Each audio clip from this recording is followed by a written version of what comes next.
שלום לכם, ערב טוב. Good evening. And a warm welcome to our friends, those who came from Europe and those who came from four corners of Tel Aviv. All are very welcome. To open this summary session of the day, I'd like to call upon Ambassador Ramiro Cibriano Zal, the head of the delegation of the European Commission to the State of Israel. Please, sir.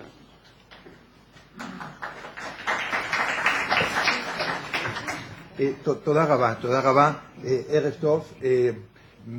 My dear guests from Europe, I am a student by one of the ulpans, by one of the centers where adults learn Hebrew in Israel. So my teachers, who are wonderful, will be very much disappointed if I don't say a few words in Hebrew right now. So with your permission, after that I will interpret myself.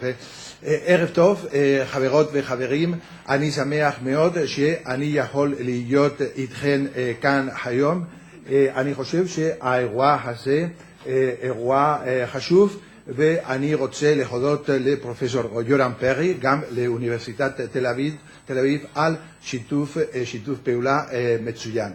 אני מקווה שהאירוע הזה בשביל האוכלוסייה יחיה בשבילכם כולם פורה ומעניין. So I have simply said, my dear friends, זה נורמלי, אני עכשיו כבר 3 שנים בישראל ואני תלמיד בכיתה ג' מינוס.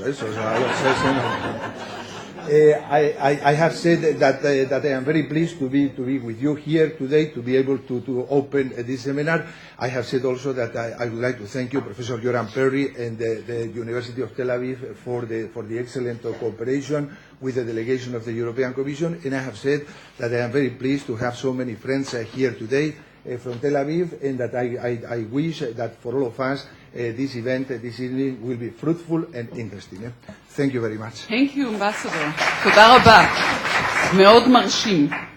Professor רענן ריין is Vice Director at the Tel Aviv University, please. Thank you, Tali. Shalom. I will not speak in Hebrew, if I may. Shalom, good afternoon. It is a great pleasure to welcome you all to this event devoted to the European image in the Israeli media and the Israeli image in the European media. The discussion here today is part of an ongoing dialogue between Israeli editors and their European colleagues. Tel Aviv University has always emphasized the need to better understand Europe, its history, its civilizations, and its legacy. Too many Israelis, including various politicians, tend to belittle the importance of Europe for us. They claim that the United States should be our major source of inspiration. Such a claim is based on both ignorance and petty political considerations. Europe is not just a major economic and commercial partner for Israel. Jewish and European histories have been tied firmly over many centuries. It is true that all too often we have had a kind of love-hate relationship, but Europe has always represented an integral part of our cultural and intellectual horizons. Therefore, I would very much want to see a stronger presence of Europe and of the Europeans in this country and in this region. Unfortunately, European leaders often content themselves with criticizing Israeli measures, while avoiding a serious commitment to try and help in solving the Israeli-Palestinian conflict. Now, and this is for my Spanish friends, too many messages coming from the United States in recent years have tended to emphasize the supposed clash of civilizations. Europe, on the other hand, has tried to, time and again, to put forward the idea of an alliance of civilizations, if I may use the words of the Spanish Prime Minister, José Luis Rodríguez Zapatero. Tel Aviv University hopes to maintain its leading role in Israeli society, both as a research institution and as a bearer of the flags of solidarity, tolerance, pluralism, and human rights. A closer cooperation with Europe is crucial in this respect as well. A couple of weeks ago, I gave a talk in Cuba, in Havana. At the end of my lecture, a group of young Cubans approached me and told me how much they were impressed, not necessarily by the content of my talk, but mainly because it was the first time that they saw and listened to an Israeli who was not a military officer, an Orthodox religious Jew, or a Jewish settler in the occupied territories. Unfortunately, this reaction is not unique to youngsters who are unable to watch cable TV, navigate the internet, or use cellular phones. I have often invited Spanish colleagues of mine, for example, who were profoundly surprised, I may say amazed, by what they saw for the first time here in this country. As a former foreign news editor myself, I know how hard it is to convince editors to devote more space to political, social, economic, and cultural events taking place in other countries. Although we all live in a supposedly globalized world, people are often not that interested in foreign news. In this sense, foreign news editors have an educational mission to make sure that globalization is not limited to the transfer of commodities, but also to the transfer of values and ideas. I would like to congratulate the Herzog Institute for this worthy initiative and its head, Professor Yoram Perry, for organizing this event, and I wish you all an interesting discussion. Thank you. Thank you. It is now my pleasure to call upon my ex-boss, Professor Yoram Perry, former editor of Davar, which I had the pleasure of working for years ago, head of the Chaim Herzog Institute for Media, Politics and Society at the Tel Aviv University. Please, Yoram Perry.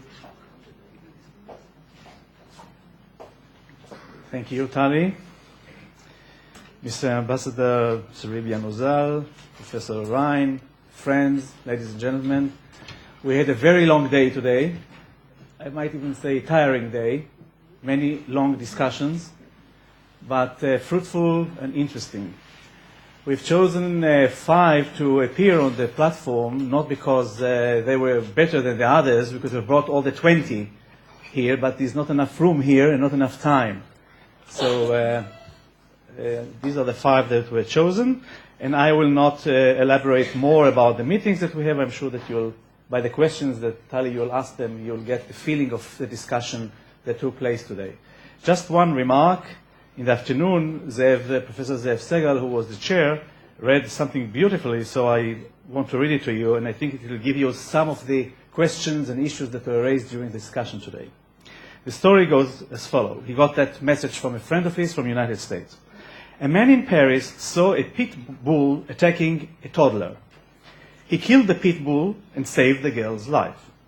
Reporters swarmed the fellow to cover the story. Tell us, what's your name? All Paris will love you. Tomorrow's headline will be, Paris hero saves girl from vicious dog. The guy said, but I'm not from Paris. So the reporters answered, that's okay. Then the whole France will love you. And tomorrow's headline will read, French hero saves girl from vicious dog. The guy says, I'm not from France either. So the reporters said, that's okay also. All Europe will love you. Tomorrow's headline will shout, Europe's hero saves girl from vicious dog.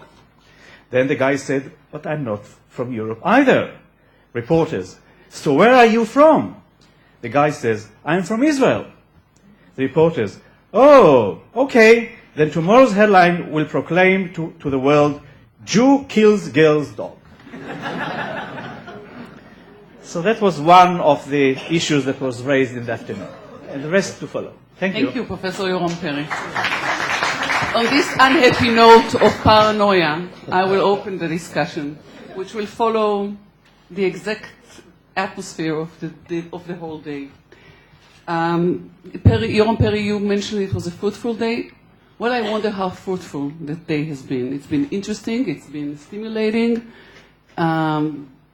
great people to acquaint, great ideas to exchange, but has it been fruitful? I think we need to tackle this question as we start, but before that, some words of introduction from each and every one of you 5, not the good ones that were chosen, but the bad ones. This is a punishment that you guys will sit up here. David Landau, please start. Introduce yourself and do comment on that day and what you have learned from it.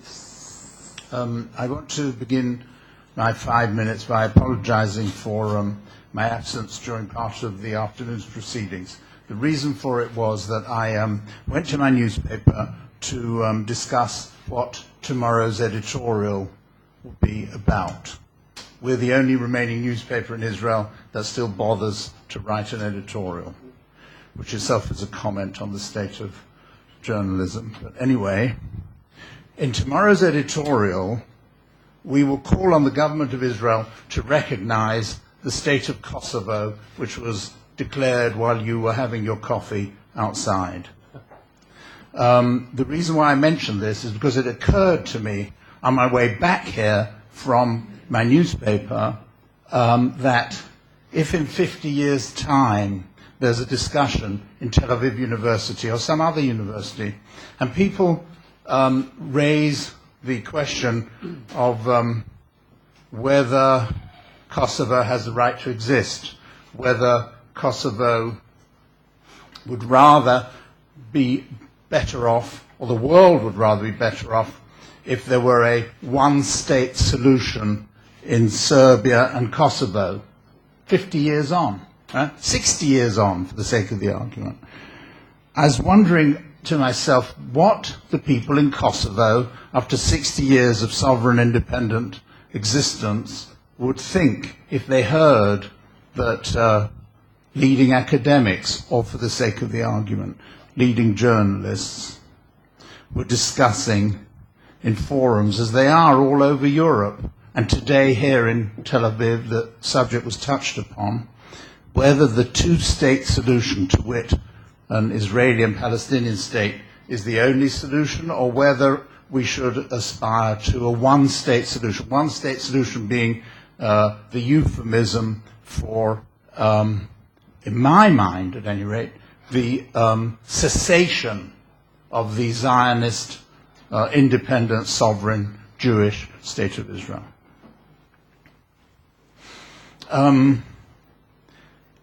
We waste a lot of, from my perspective, we waste a lot of time, and we wasted some time here today too, wondering whether advocacy of the one-state solution for the Israeli-Palestinian destiny is tinged, tainted with anti-Semitism. And I say waste a lot of time because I can't see any fruitful or meaningful or profitable consequence in deciding that. In other words, if a professor or a university or a newspaper editorial somewhere in Europe advocates the one-state solution for Israel-Palestine, in other words, the dismemberment of the State of Israel as an independent, sovereign, Zionist Jewish entity, is that or is that not anti-Semitism? To my mind, is almost irrelevant. It's just, anti-Semitism is only a word at the end of the day. It's only a word. It's only a word. The people of Israel, like the people of Kosovo in 60 years' time, have an interest in maintaining their sovereign, separate, independent state. And whether the anti-Kosovo editorial 60 years on or the anti-Israel editorial today is classified or defined or determined as anti-Semitism or anything else is, to my mind, is a matter of semantics rather than a matter of practical politics. And my third and last point is that on the matter of practical politics, although in the program for today's event, there was talk of Annapolis. In fact, Annapolis was largely dismissed in the discussion, and that, to my mind, reflects the preponderance of European and indeed Israeli press opinion, thick as it is with cynicism over the entire Annapolis venture, which was condemned ab initio as a mere photo op, and everybody in Europe and most people in Israel, in the media, reveled in that pre-factum deconstruction of Annapolis, whereas I thought and still think that if Europe and its public opinion and its media could rise above its cynicism, which is deeply deeply sunken into the general anti-American sentiment that swept much of European opinion in recent years, in the Bush years, but nevertheless divorce anti-American sentiment from the opportunity posed or offered by Annapolis for a relatively moderate Israeli government and a relatively moderate Palestinian government, no matter how lacking in potency, but nevertheless not lacking, neither of them, in their determination or in their desire, at any rate, to reach an agreement we could have had and we could still have, and we can still have in this year 2008. The kind of two-state solution, which at the end of the day is the only solution that the people of Israel can countenance. Thank you.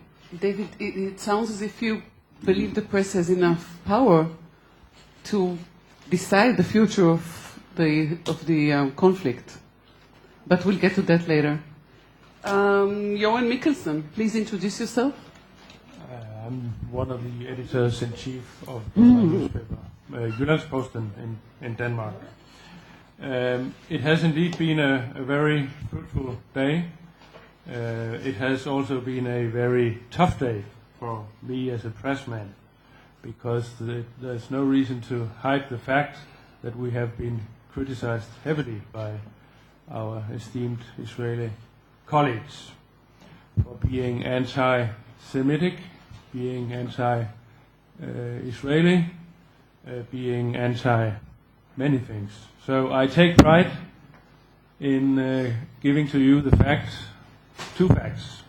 One, 2 days ago we ran a half-page story on the attack of Sderot, with many Israeli voices as to how terrible it is to live in Sderot, facing this imminent danger. Fact number two should be that my newspaper a couple of years ago, I don't remember the specific event, but we ran an editorial with the title of "Today We Are All Israelis." So much for the European anti-Semitism. And this would be one of my points here, that there's too much talking in this forum. Maybe you will face us with criticism like this. There's too much talking of the European press. I mean, Europe is characterized by being very, very diversified. The European press is luckily diversified as well. My third point would be to advise my friends here to be a little bit cautious with the phrase, as David put it, anti-Semitism. Please don't devaluate this horrible thing. It is actually a shock to me. It is a shock to many of my colleagues, I'm sure, to be facing this kind of criticism. European press is anti-Semitic. It's really a shock. It's deeply disturbing. And please don't think that we put this on the easy shoulder. On the one hand, there's this traditional criticism of overcovering Israel, overcovering the Middle East conflict. On the other hand, there's this criticism of telling too little about Israel, about Israeli affairs. And my question to you, of course, would be, how much do you know about Denmark? How much do you know about Finland? So we should try to get proportion into this kind of mutual criticism.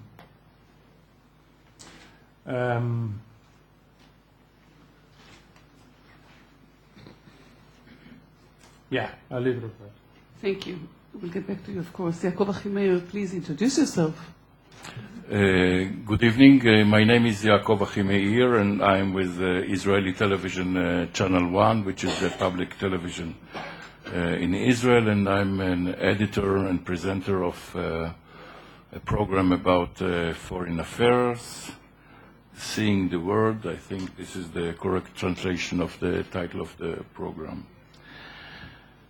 I was not present during the whole day. I did not listen to all the discussions between the Israeli journalists and our colleagues from Europe.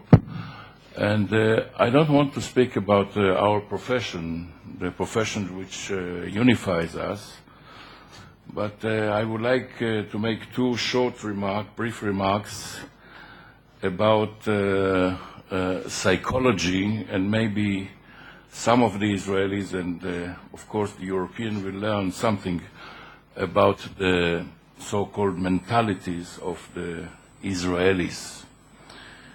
I think that there is a huge gap between us, the Israelis, and our colleagues from Europe that we met during the last hours. There is something which unified us, which is our profession, journalism.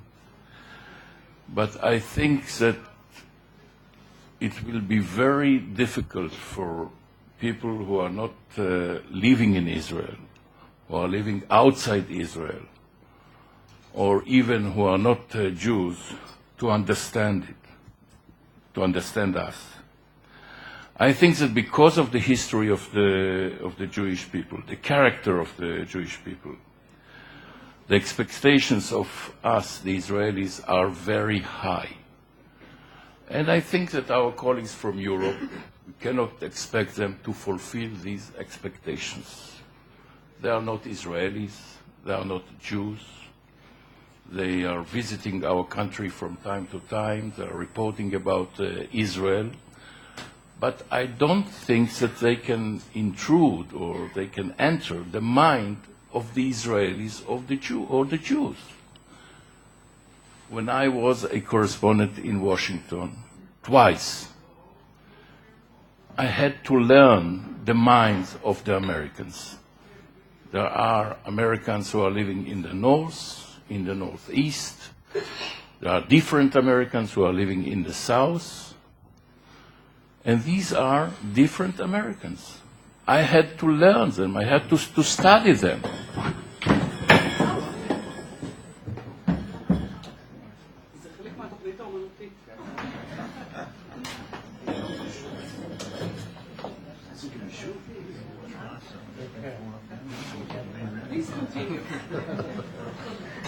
I hope you are all right.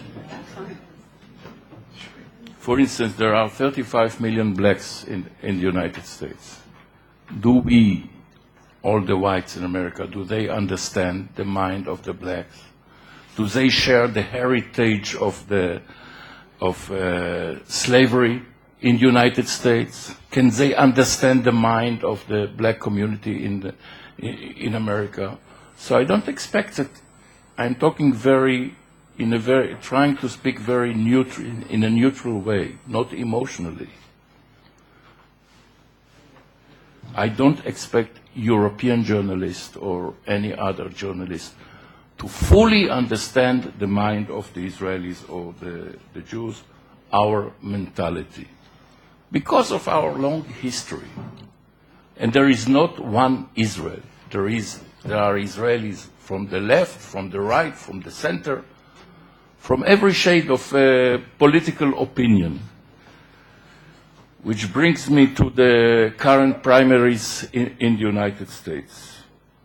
Many Israelis, or some Israelis that I met, are asking us, journalists, they think that journalists know everything. They don't. They ask, who will be the best candidate for the presidency of the United States for Israel? Who will be best for Israel? Is it going to be Hillary Clinton or Barack Obama or McCain or I don't know whom? And I always try to respond, to reply. Which Israel do you mean?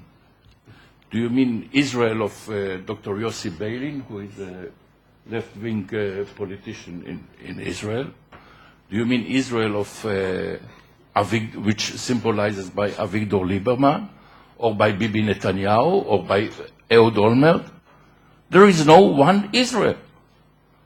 Every candidate that you will name in the current primaries of the United States will suit one or this politician or another politician. Israel is not one entity. Israel is a democracy. In America, they used to say, official speakers are using the term vibrant democracy. There are many shades of political opinion. It's an open democracy. There is Israel of the right, there is Israel of the left, even for the Israel of the center. But I don't know who will be the best president of the state of Israel. Depends what kind of Israel do you envision in your political mind. I'm sorry that I didn't speak now to the audience, to the Israeli audience here, because I didn't say anything new to our audience, but I hope that I try to educate something in 1 or 2 minutes our European colleagues. Thank you. Thank you. לפני שנמשיך, בדרך כלל נוהגים לשאול, יש דוקטור? Is there a doctor in the house? Is there an optometrist in the house? יש פה איזה אופטיקאי שישר לי את המשקפיים? אין אופטיקאי, אוקיי. My glasses suffered a little bit before. Okay, thank you. We'll get back to you. We now go to Andreas Klein. Ortega, Klein. Please introduce yourself. I'm Spanish. I'm columnist and editorial writer. The Klein comes from my mother, who is French. My father was Spanish. From El País, from Madrid, which is the major newspaper in Spain. Let me start with a reference to Kosovo that David did. The paradox of Kosovo and Serbia is that now they're separating, but they want to rejoin in the EU. So maybe in 60 years, if everything goes right, the borders of Kosovo will become irrelevant. I don't think you have that kind of context in Israel. No, I think it's a different issue. Of what we have talked about this morning and this afternoon, I have 5 points which I think, at least for me, can be a kind of resume of what we've talked. The first one is that the conflict of Israel and the Palestinians, compared to 20 years ago, has become globalized, mainly thanks to or due to satellite TV and internet. What happens in the territories or in Gaza or wherever, has an immediate impact in places like Malaysia or Indonesia, where it didn't have that impact some years ago. And now the Arab world has a kind of unity through a TV channel called Al Jazeera, which I think is one of the clues for understanding what's happening. No? The second thing is that this conflict has become relativized, in the sense that I think it's losing centrality in terms of media, but also in strategic terms. In terms of media, now, it was said during the discussions, we have other conflicts in which affects the area, but in which the Europeans are directly involved also, like Lebanon, like Afghanistan, and like the war in Iraq. So maybe your conflict is as important as ever, but there are other conflicts which are becoming also important. The third element is that I think the conflict has become what I call religionized, that religion is playing a bigger role than some years ago. We see that in the role and the influence of religious groups in Israel, And we see that with the influence of religious groups and fundamentalist movements in the Palestinians, in Hamas, something that Yasser Arafat always tried to prevent. No? We even see that with this Pope and his insistence in introducing the Trentine way of doing the Mass, which has some reference to Jews, no? Which can also be a factor of criticism. The fourth point would be the non-Europeanization of the situation. And here, I don't want to talk only about what the press in Europe is reflecting about Israel and vice versa, but also how, because of some things which are happening here and in which the Europeans are involved, the image of Europe is suffering among the Europeans.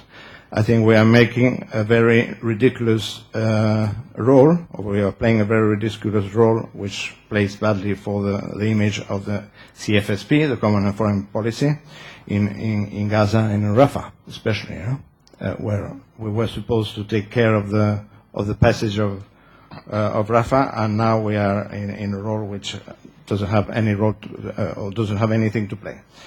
And finally, I would say that there is a remilitarization of the which has never gone, of the way we think about all that. The conflict in itself between Israel and Palestinians and the broader conflict. We have the Second War of Lebanon. We have the things coming out and into Gaza, and we spoke at length, I think, about the nuclear issues in the Middle East, especially as far as the possibility of Iran getting the nuclear weapons, and from the European side also the fact that Israel, which we assume, has nuclear weapons. Thank you. Thank you. Raymond Whitaker, please. Yes, I'm Raymond Whitaker.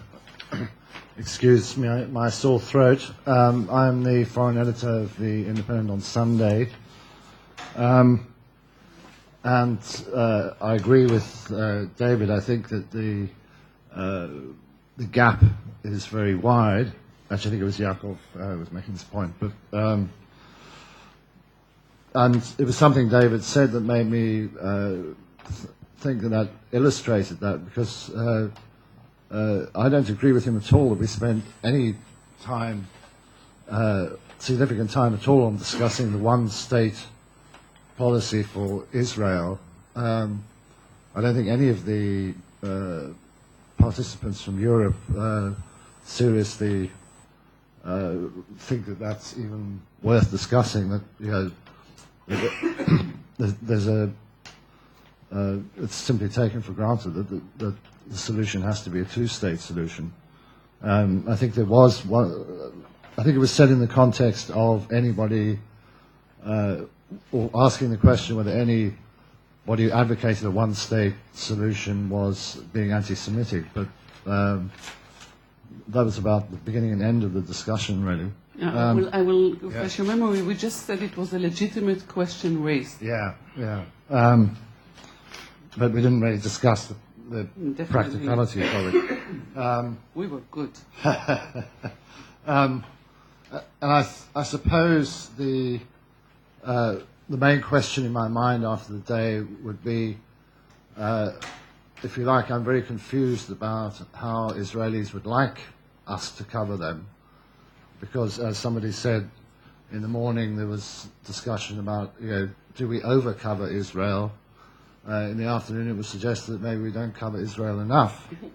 There's also the question, again, where I think there's a lot of confusion about, do we hold Israelis to higher standards than we do the Palestinians or the Arab world?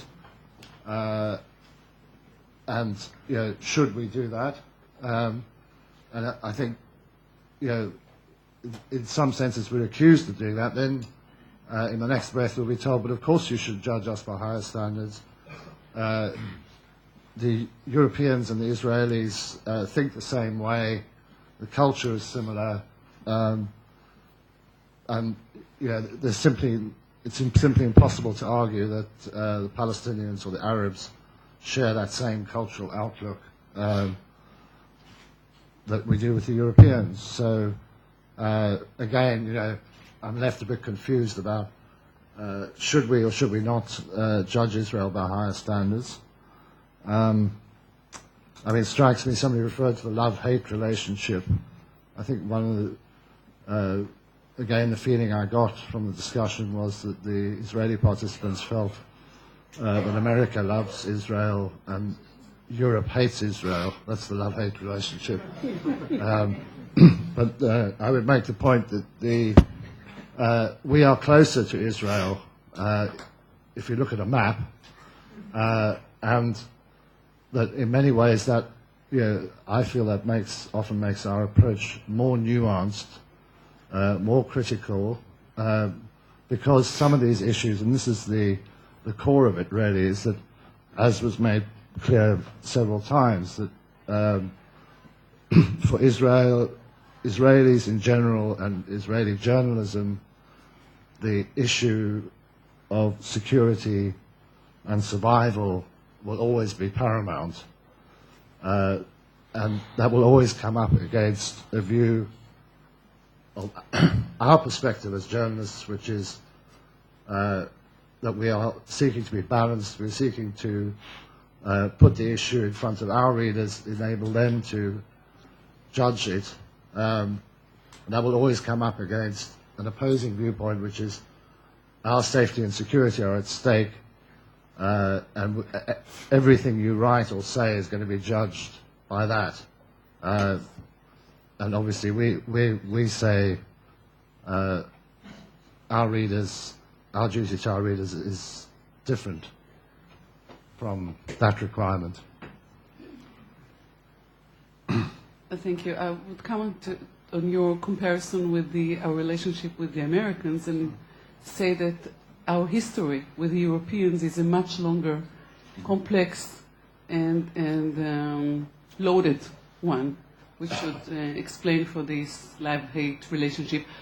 We will allow the floor, we will allow all of you to raise questions or comment on the issues a little bit later. So please stay with us and be patient. Now, since the issue of anti-Semitism was raised so fiercely, and you, David, you started with that in the beginning of the day.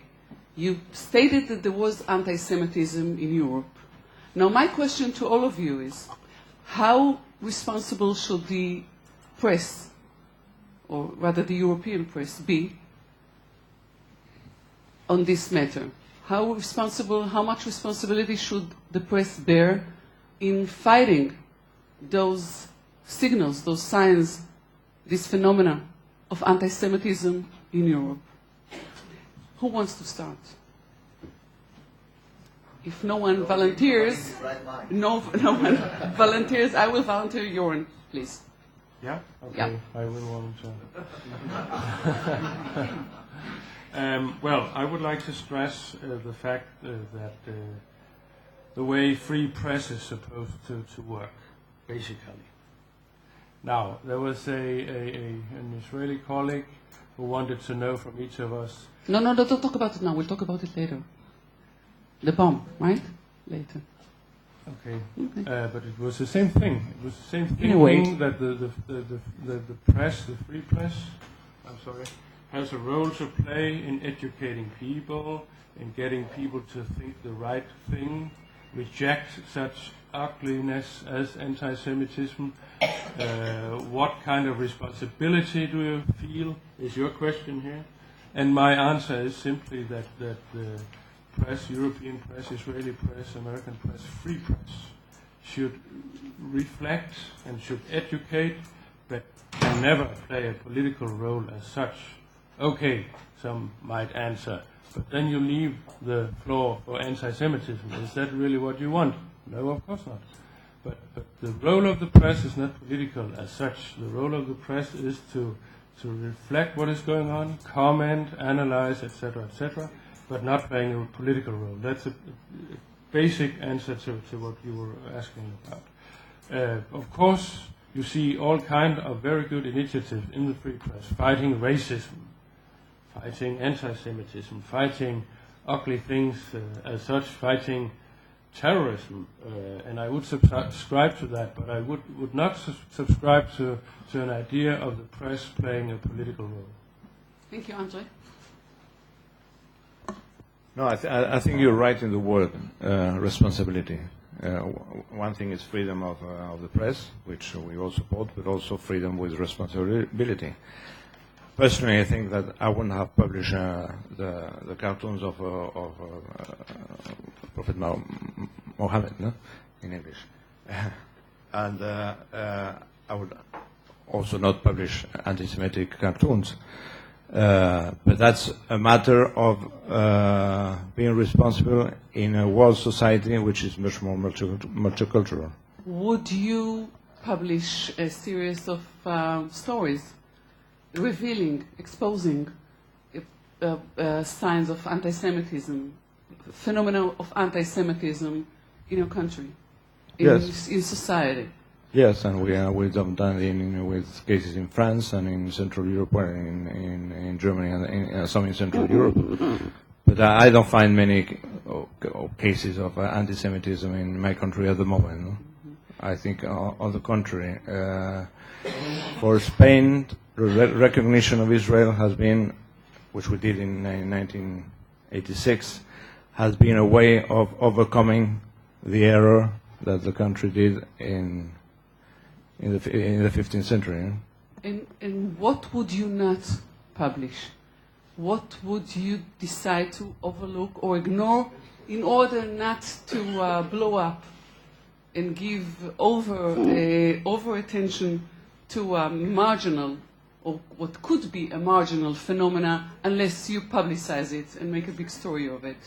First, I think I would try to avoid things which reveal bad taste, because we're a paper which supposedly have good taste, and then I would avoid things which are a direct insult to the culture of some people. No? Okay, Johan, you want to go? Yeah, go back I would to you? reveal any sign of anti-Semitism. Might it be as small as you might think? It's very important for a serious newspaper to step up against any anti-democratic, anti-Semitic, etc., tendency. So to me, it could never be a matter of good or bad taste. It might be a matter of responsibility, but it would be my responsibility as an editor to reveal any sign of for instance, anti-Semitism. Thank you, David. What do you expect of the European press in that respect?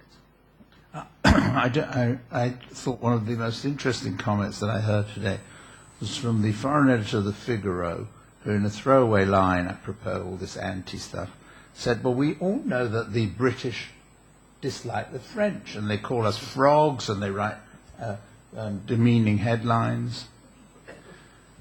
I warn against I've warned for all my life, all my professional life, against the danger of Israelis branding everything as anti-Semitism. Every criticism is anti-Semitism. Every raising the eyebrow, anti-Semitism. Every twisting of the nose, anti-Semitism. And that the next anti-Semitism, and therefore forbidden, and that under that self-righteous posture, Israelis allow themselves to get away with things that they shouldn't be getting away with by rejecting criticism as anti-Semitism. So that's the one danger on the one side of the debate. The other danger on the other side of the debate is to pretend that anti-Semitism never existed, was a figment of Herzl's imagination, died with Hitler, died with the creation of the European Union, died with the creation of the Independent. You know, why should it have died? Why should anti-Semitism have died? Anti-Semitism has been with us probably as long as Semitism has been with us, but at any rate for a long, long time. And it behoves us as journalists as reporters, first and foremost, not to deny reality. So that it could well be that today the state of the Jews is the subject of that which the Jews were subject for the last at least 2,000 years. Some scholars put it back even longer, to wit, a deep-seated, irrational, inexplicable, or if you like, explicable animosity to Jews. Okay, so on the one hand, let's say, as journalists, it exists, and maybe it's part of our political lives as Israeli policy makers and as Israeli policy commentators in the press. On the other hand, you can't get away with a benighted or a vicious policy by rejecting all opposition to it, all resistance to it, all criticism of it as anti-Semitism. Now, that's not an easy position to take because it tries to balance two opposites, but I believe in it. Mm-hmm. Thank you. Raymond? Well, I seriously don't think that most European newspapers would suppress incidents of anti-Semitism either because they agreed with the sentiment or because they felt that to publicize it would somehow encourage more anti-Semitism. So I don't think that's the problem, really, is covering anti-Semitic incidents. It's more, for example, if some skinheads are distributing leaflets with crude cartoons on them, would you then, you'd have to decide whether to show what the propaganda they were making was, or would you reject that on the grounds of taste? Would you send a reporter to cover this specific activity by those skinheads? Sorry, would you send a reporter to cover this activity of those skinheads? Yes. As I say, I don't see that really as a question. It's such an obvious thing for any newspaper to do. I don't think there's much debate about whether you'd cover that activity. I don't know. I'm asking the questions here. Easy. As I say, I think most news organizations would see that as a straightforward news story. The question would be more about, how much do you say about the sort of hate propaganda or cartoons that they might be circulating, how much do you repeat what they've said?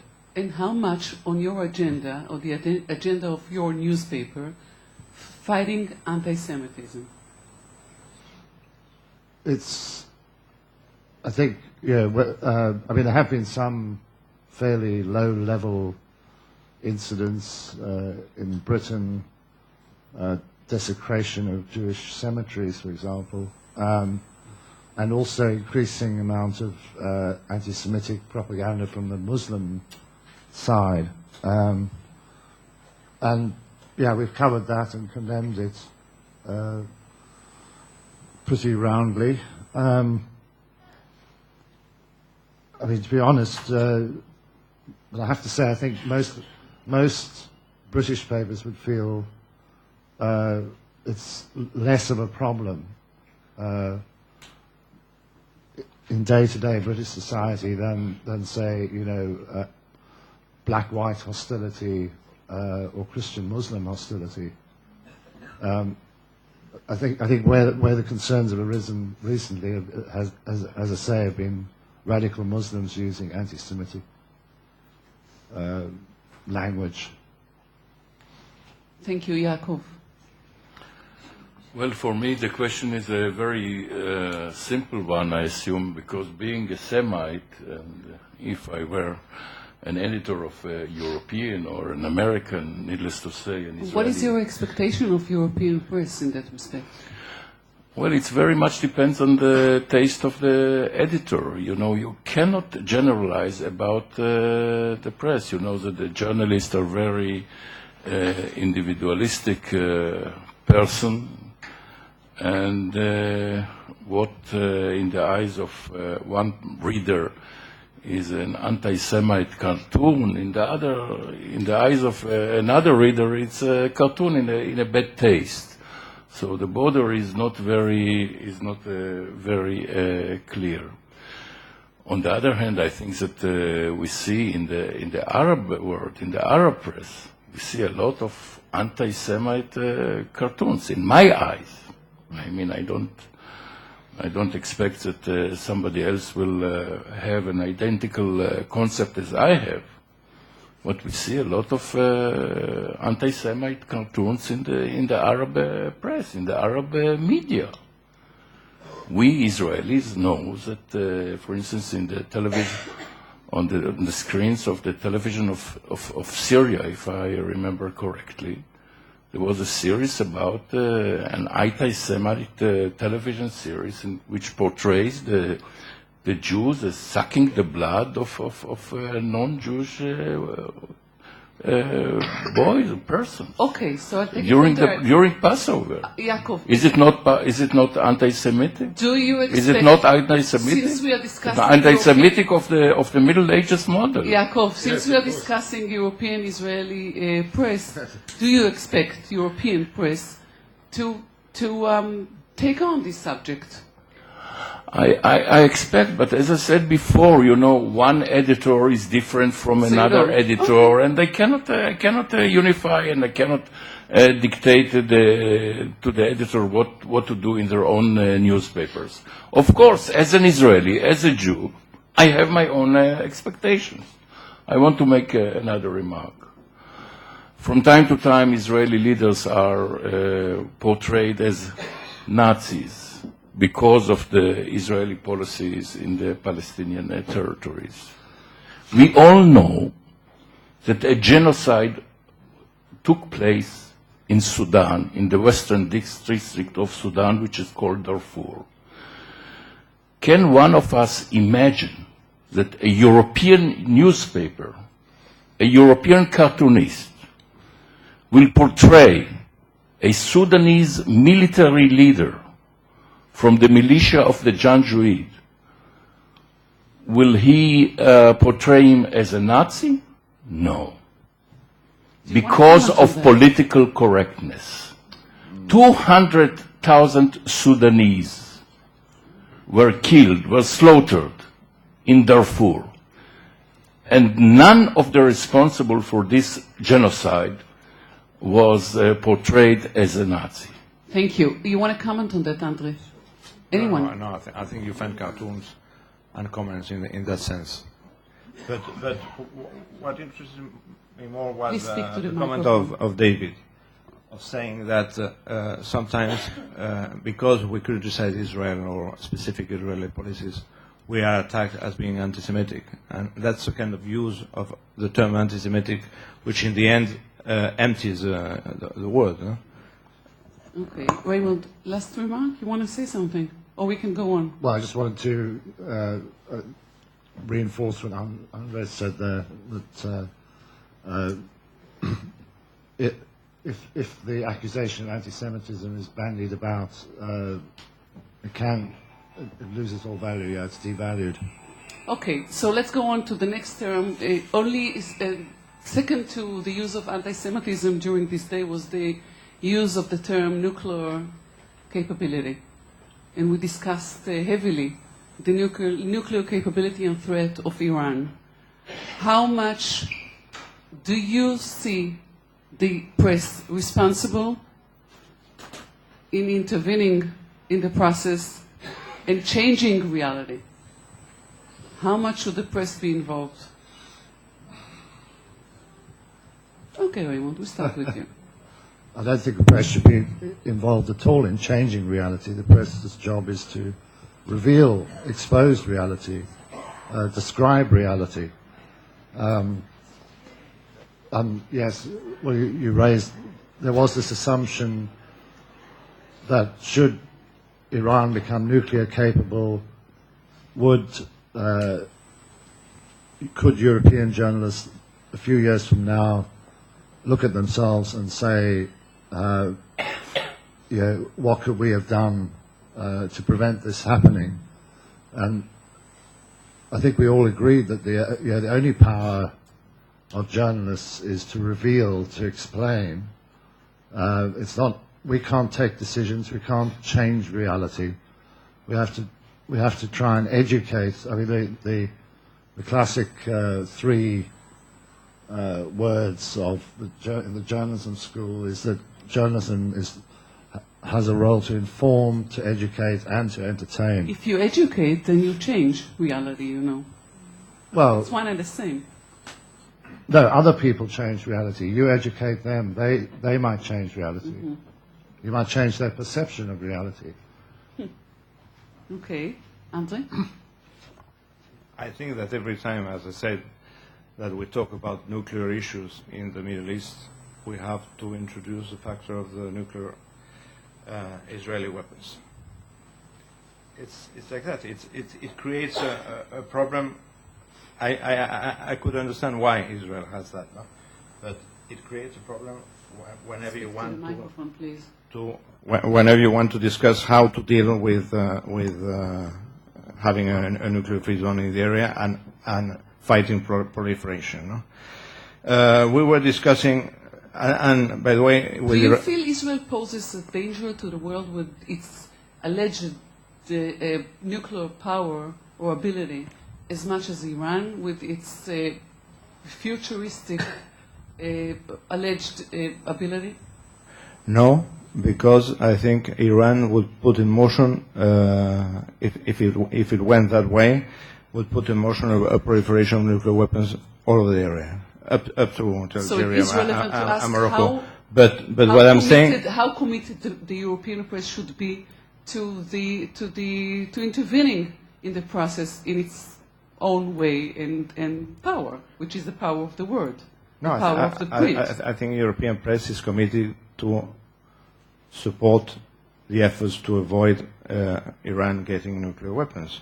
But that includes also the legal ways and the way that is being dealt through the Security Council and through the IAEA, which, by the way, before the end of the month, Iran should answer all the questions remaining. And what if it doesn't?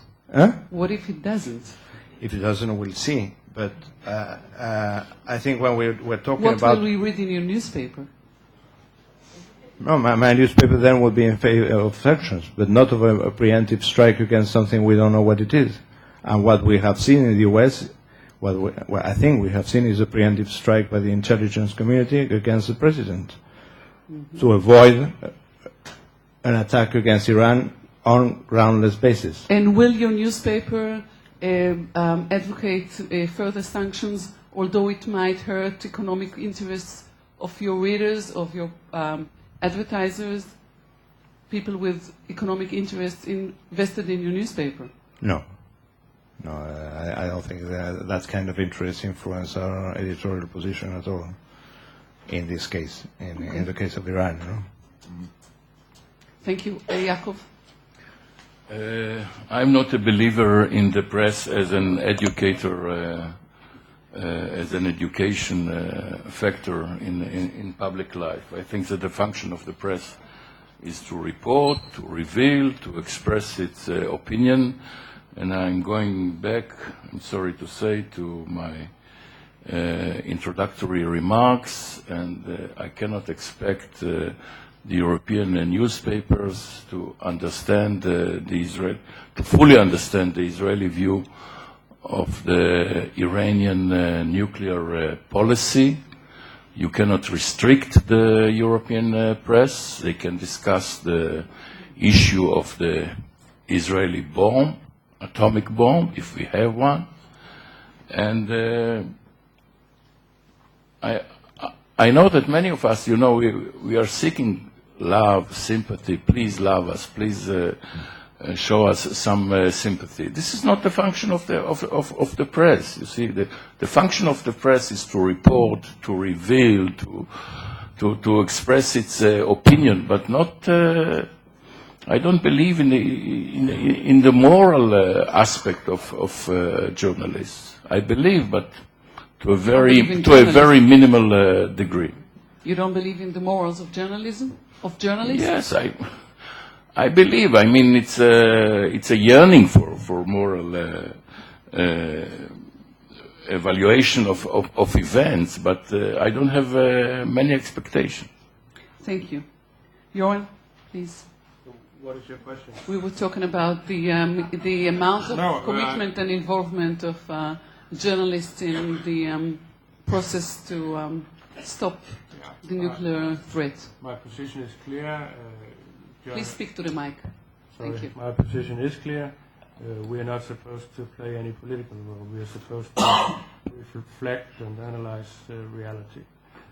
This is also why if you allow me, going back to your previous question, will the European press suppress coverage of anti-Semitic tendencies in Europe? This is actually a terrible question. Of course, we will not suppress anything. Coverage of anti-Semitism in Europe should have highest priority. You posed the question in a way that I allow me to say it.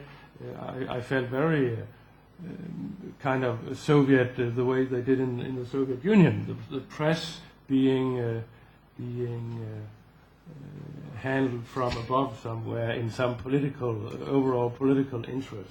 What are the interests that dictate the press its agenda? Excuse me? What are the interests that dictate the agenda for the Danish press? If it's not some big brother up there. Well, I oppose the opinion that the European press isn't covering, for instance, the Iranian issue. We are covering it intensely, in depth, and we're trying to get into Iran all the time. They won't let us in, but we're writing about this on a very regular basis. Ahmadinejad cannot spell a word in the public, and it's a big story in Europe. So I think you might have a tendency of seeing European press as a press deliberately seeking to avoid certain issues. And I must say, for my part and for my part of the world, this simply isn't correct. Well, I'm sorry that you got this impression. This wasn't my intention anyway. No. I was just asking, since you said there was no big brother there navigating your interest, who or what does dictate the interests of the Danish press? Journalistic instinct. No economic interests, no political agenda. I must disappoint well, you. You're perfect. I must disappoint you. No, because we don't have these big companies in Denmark, maybe. Ask the French or the Spanish, I don't know. One it's tzaddik, one righteous in the Seder. David, please.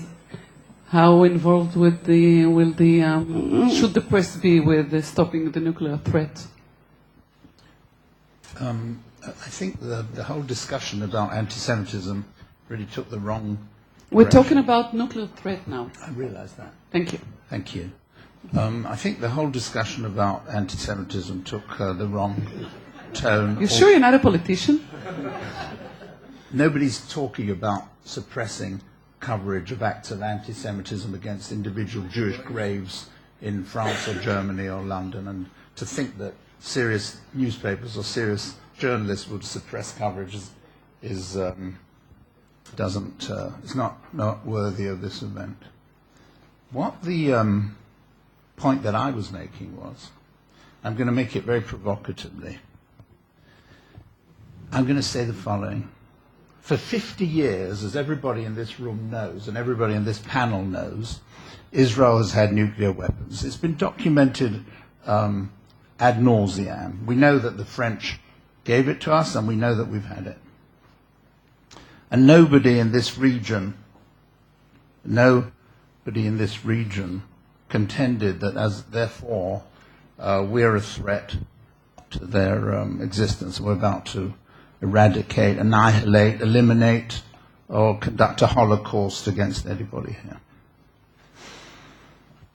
So when you hear shades of moral equivalency in relation to Ahmadinejad and his threats and his attempts to attain nuclear weapons, and suddenly you hear that it's difficult to oppose Iran's getting nuclear weapons because Israel's got nuclear weapons 50 years later.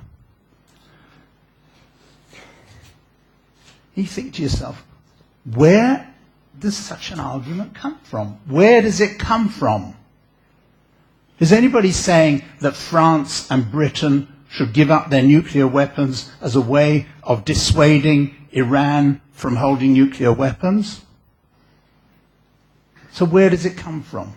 That's what I meant when I talked earlier about a certain imbalance when the state of Israel, which underwent one Holocaust and is supposed to prevent the next one, is in question. Thank you, David. Before we move to the floor, maybe one more question.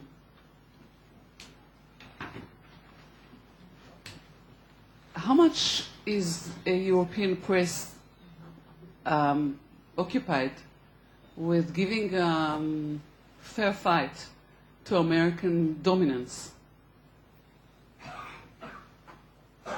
of the world now? How much is European press busy with that? Raymond. How much is European press, meaning Europeans on the whole, Preoccupied with giving a fight to American dominance, trying to conquer? To contain. This is not a stupid question. No. No, I'm not sure I understand the question, sorry. After the United States being the predominant in the world, Yes. and being the policeman of the world, how much is Europe now and the European press occupied or busy or? You mean opposed to this? Well, I think I don't think it's that simple, to be honest. Well, it's not simple, but it's still a question. I mean, I think a lot of people in Europe would have felt that the situation where there was only one superpower would not last forever. Although I must admit, and I think the Bush administration has squandered so much credit and power that it had in this Iraq adventure that the situation of a single superpower will probably last a lot less long than we thought, maybe 8 years ago.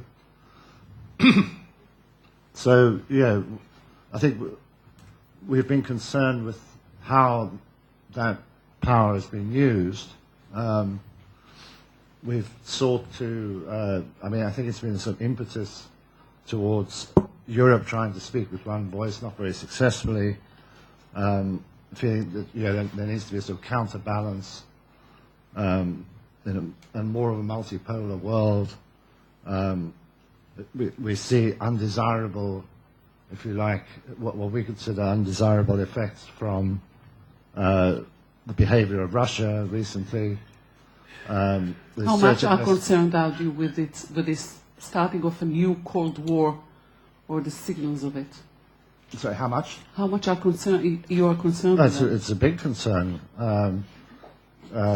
because we will suffer more than America. We would be in the front line of a renewed Cold War. Mm-hmm. I mean, in the case of Britain, Putin has made a point of sending bombers, all the way round the Arctic Circle into our airspace. Meanwhile, the Navy has come all the way through the Mediterranean to carry out exercises in the Bay of Biscay. So, obviously, it concentrates the mind. I mean, it's also we've also seen a rise of Chinese assertiveness, I think. I mean, that may be inevitable, but possibly the slightly swaggering tactics of the Bush administration have given them the space to behave more aggressively, assertively themselves. I'm sorry, I'm not sure that answers your question. No, this gives me an idea of what the atmosphere in Europe nowadays. Andre? I remember that on 9/11, NATO met and activated for the first time Article 5. And it was more or less rejected by the Americans. They only admitted the AWACS of Europe so they could send the rest to Afghanistan. And Le Monde, a French paper, had in its front page, "Nous sommes tous Américains." So I don't think that the problem is that one. I think that the unipolar world is a mirage. We live more in an apolar world at the moment, not a multipolar yet, but in an apolar world. Apolar, without poles, quite messy, no? And a problem, I think, of the Europeans is not with the power of the US, but how it uses its power. I don't think we have too many problems with the Clinton administration, and we had a lot with the Bush administration. First, because it behaved after some months, and after some months after 9/11, in a very unilateral way. It has never given too much weight to international law.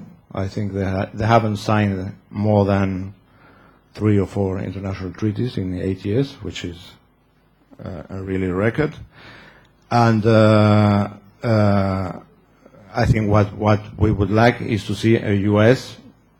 where we recognize the strength of the U.S. and its military strength, its cultural strength, its economic strength also, even if these days that's put in doubt, but with a more multilateral approach, which is the European approach. And how concerned your readers or your newspapers with the signs of a renewed Cold War? A Cold War against whom? Between Russia and the United States, of course. That's ridiculous. Ridiculous? That's ridiculous. You don't see any signs of Russia is a country of 120 million people. It's not anymore the Soviet Union. Mm-hmm. Its level of population is dropping, and they don't have any ideological. They don't try to push an ideological competition anymore. Really? I think we're playing power politics, not Cold War. No? Mm-hmm. So you're not concerned with that at all? No. Good for you. Jorin, please. Well, you're putting questions to politicians, I guess. I would like to stress that I, for my part, is a journalist. But your question was as to how much my readers are preoccupied with the U.S. position of today. Mm-hmm. Yes. Okay. Well, of course, this is the big issue, and the question, of course, also being that the unilateral way of the U.S. has tended to divide Europeans.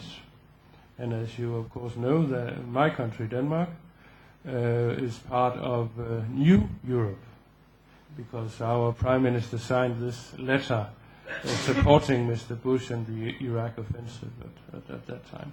So, to some extent, my small country, where I come from, is in a kind of a front state, also playing some role, military role, early on in Iraq and now in Afghanistan, and it has really polarized Danish society, Danish readers. It is seen to some extent in the same context as these infamous cartoons. It's a kind of a culture clash, Kulturkampf in German, very good word. It is seen in this context of Muslim immigration, integration. It is seen in the context of the West facing a new kind of threat after the Cold War, a new kind of cultural threat and terror threat, of course, also. So it is, yes, to answer your question briefly, it is the big issue of the Danish press, how to cope with this whole new situation. And we cannot cover it enough, I feel, on many, in many different ways and in many different parts of the newspaper. It's all about that, so to speak. Thank you. Yaakov, The future belongs to the United States or to Europe? I beg your pardon? The future belongs to the United States or to Europe?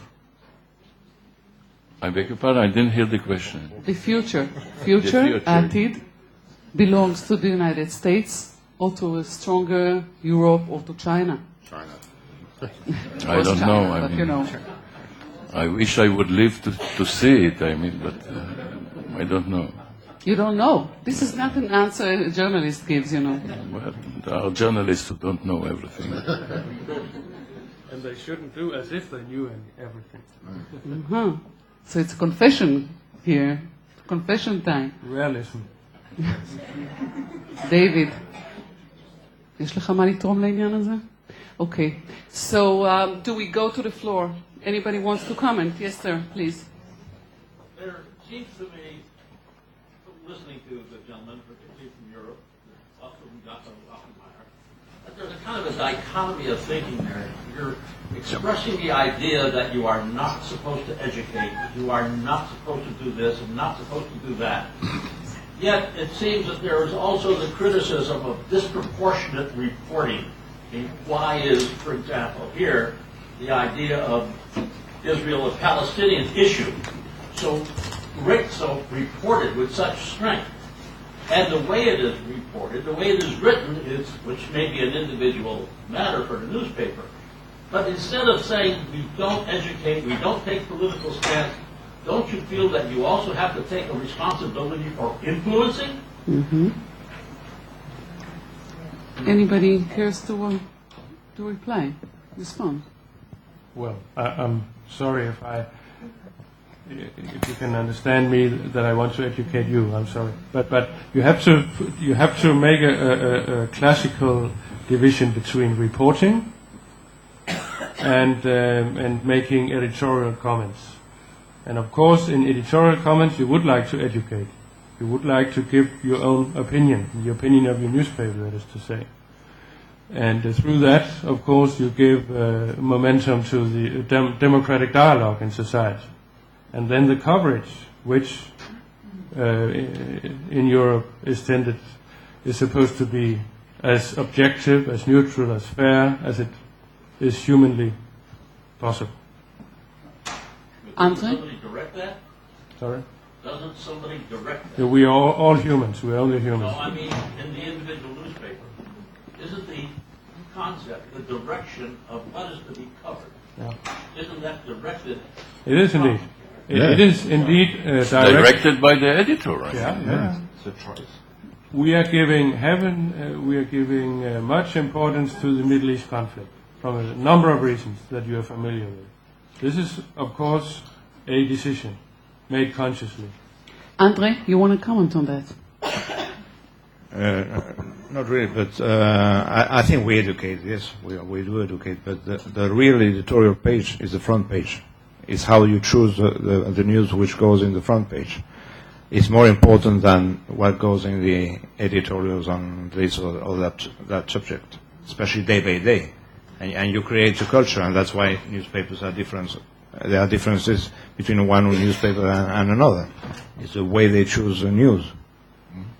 Raymond, you want to add something to that? Well, I think it reinforces my point earlier that the suggestion on the one hand, that we cover the situation here obsessively, too obsessively, and then on the other, it's suggested that well, there are other conflicts now. We're devoting less attention to it. I'm not sure which makes an Israeli audience feel less happy. Too much coverage or not enough. Thank you. Anybody else here? No. Yes, ma'am. I wanted to tie in on that because you also started out with this, and my perspective is a bit different from the trenches of world wars, war of words, because I sometimes write for the Guardian comment-free website. The Guardian is a very leftist paper which obsessively, I mean, there are every day several pieces on Israel. And the interesting question for me is that I experience very much when I present mainstream on the Iran issue, that these are totally delegitimized. So I have to say, of course, the Guardian crowd is a very leftist crowd, but still, you have hundreds of commenters responding to you, and you simply say that there is very little familiarity with mainstream Israeli concerns. And in this sense, I think the questions that you raise, on the one hand, we have extensive coverage on Israel, but on the other hand, we see from the way when readers respond that they are very unfamiliar or very critical of mainstream, really even left of center Israeli position. And I do think that's your fault. Can I ask, do you know where the responses are coming from? Are they coming from the UK or from Israel? Each commenter has at least the IP servers identified, and the vast majority are from the UK. They are also from the US, and they tend to be much more pro-Israeli. And they're also from other European countries. But you have everything from critical to Israel to really outright anti-Semitism. I agree very much with Landau's take on this. I don't use the word almost ever. The longer I stay on the Guardian website, the more I think there is something to that. And I do think that with all this extensive coverage on Israel, the fact of the matter is it is covered by the European press always in a way that fits the victim perpetrator narrative and therefore loads up emotions. And I mean, it's real warfare out there. Thank you. Anybody wants to comment? Anybody here wants to comment? No. Okay. Yes, ma'am.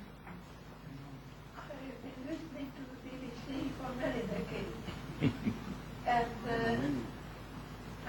go to hear many times all the time. But it's charter to say things, to inform, to educate, and to entertain. To educate, mind you. Okay. Thank you, sir. A couple of years ago, there was a poll in Europe asking which is the most dangerous country in the world. And Israel made number one.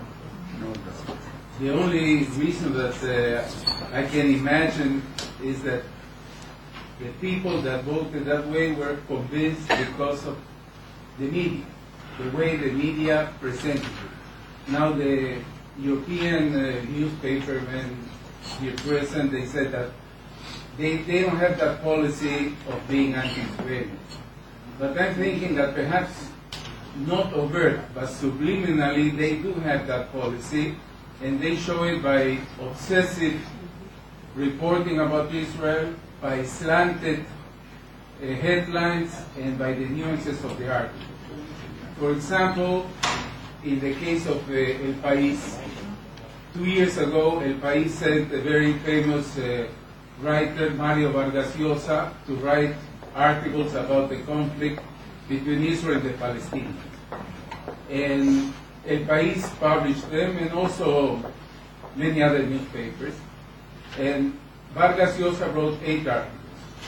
And the end, the conclusion, he said that the most just Israeli of all, the one who should be the sample, was Dr. Ilan Pape, who is a believer in one state, who is completely anti-Zionist, and that was the conclusion that El País showed to its readers.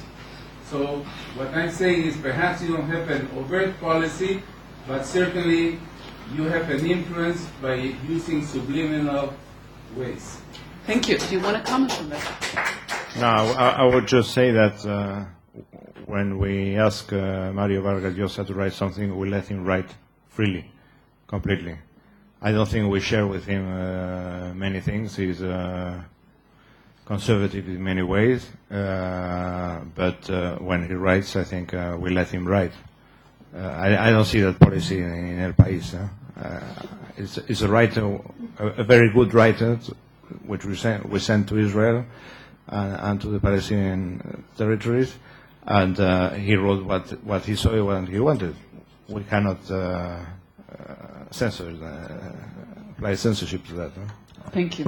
Yes, ma'am. Taking on this question, I would like to ask, following the violence that came out from following the cartoons on Muhammad, I wonder if when you're making an editorial decision, you take into consideration the consequences that publishing, let's say, an article like the one from Spain, but opposite, something very critical, saying something very uncomfortable for either an Arab state or the Muslim community in Europe.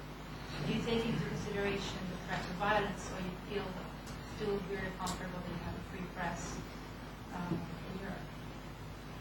Thank you. Who wants to comment on that? Who will respond? Well, David. I did not publish the cartoon. I considered it anti-Semitic. Johan? Which cartoon?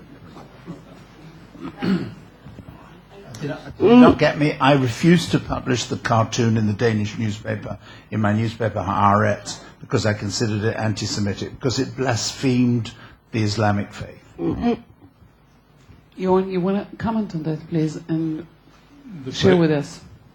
The question being whether you feel that you don't have a responsibility, that you simply are free to print whatever you'd like to. No, the question that you take into consideration the threat of violence now, following the incident, let's say, and the violence that you want from the publication of the cartoons, yes. Do you take now in consideration the consequences of publishing certain types of articles, cartoons? Yes, yes. Yes, more than before. More than before. Now, of course, I have to remind you that some 22, 3 Danish newspapers and newspapers in other countries as well have reprinted these cartoons. One of them, not them all, one of them, because there was a murder plot against one of the cartoonists. So in what they call an action of solidarity, they have reprinted this one particular cartoon once more. This is not the first time, but this was kind of an organized action on behalf of other newspapers. Again, yes, two. This was not in the first place 2 years ago. It was not an impulsive thing. We had a couple of months where we talked to scholars, intellectuals, Islam, experts, etc., etc. And we could not, of course, at that time foresee the terrible consequences. 150, 70 people have died in clashes and riots and demonstrations. Would you have done it then, at that time, had you known it? No, we would not. Have you not been naive then in printing these cartoons in the first place? Maybe we underestimated the global effect. I strongly reject the views by Mr. Landau that this was a deliberate attempt to hurt religious feelings. It was not. It was a question solely of freedom of expression, of speech. And this is a classical clash in this discussion. And this is not about the cartoons, but you asked a question about the cartoons. Yes, we feel a responsibility, but we felt that we couldn't avoid reprinting it. And many other newspapers felt the same way. This is about fundamental values of a free society. And I admit Denmark is a secular state. We're not a religious state in any way. Very secular. And of course this it reflects my way of thinking. Of course it does, I admit that. In the previous session, which was not public but which was held in a closed door, I said that if I were a Danish editor of a newspaper, I would not have published the cartoons about Muhammad, because I expect that nobody will publish cartoons which will depict in a very ugly or blasphemy way Moses or Jesus Christ. On the other hand, I expect also from the extreme elements in Islam not to desecrate for instance, the monument of Buddha in Afghanistan. Thank you. One more remark, one more comment. Yes, please. Most of us here appreciate the opportunity to criticize the English free press. But I'd like to come back to the objects of this get-together. Look at the sign for EU-Israel Leader Dialogue. I'd like to ask our visitors and the Israelis, has this opportunity to sit together, discuss together, broaden your perspective, change your views, added something as a dialogue is supposed to do?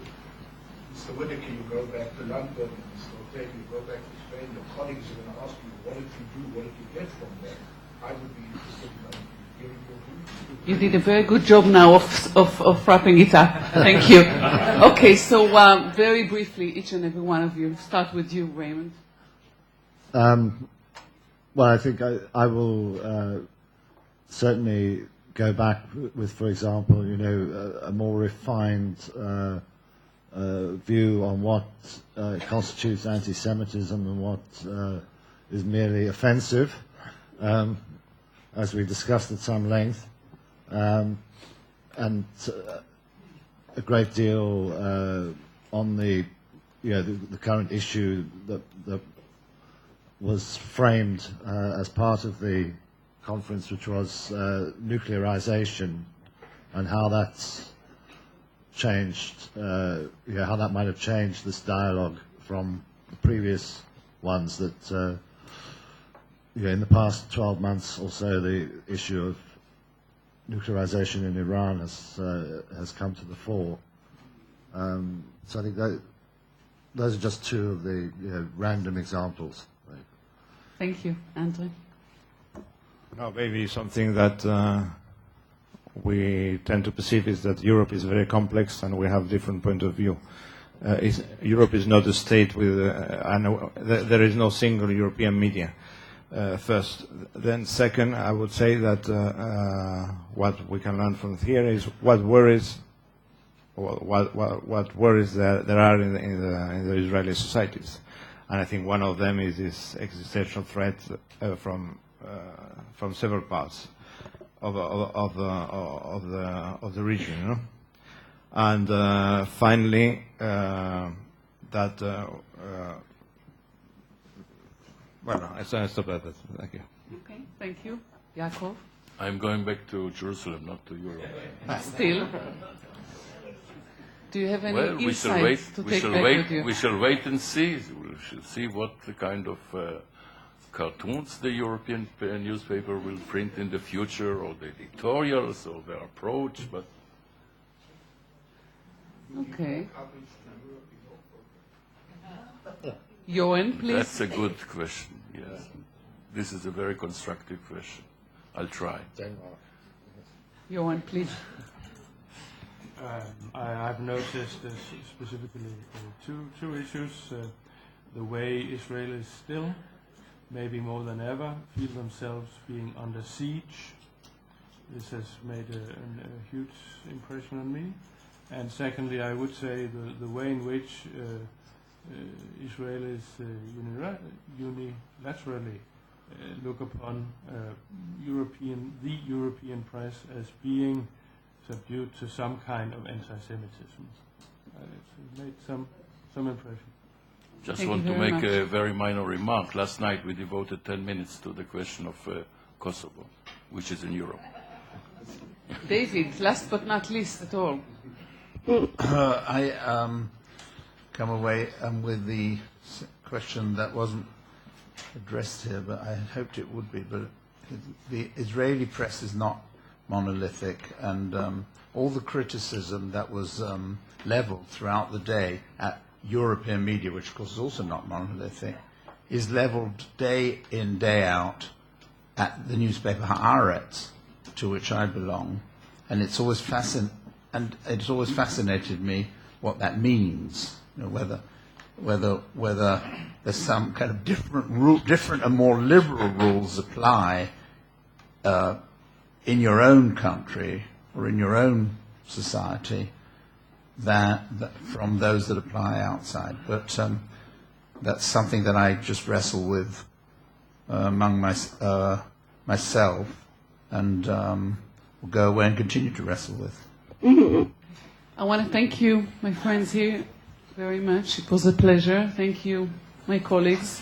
Thank you for bothering to come. לילה טוב, שלום.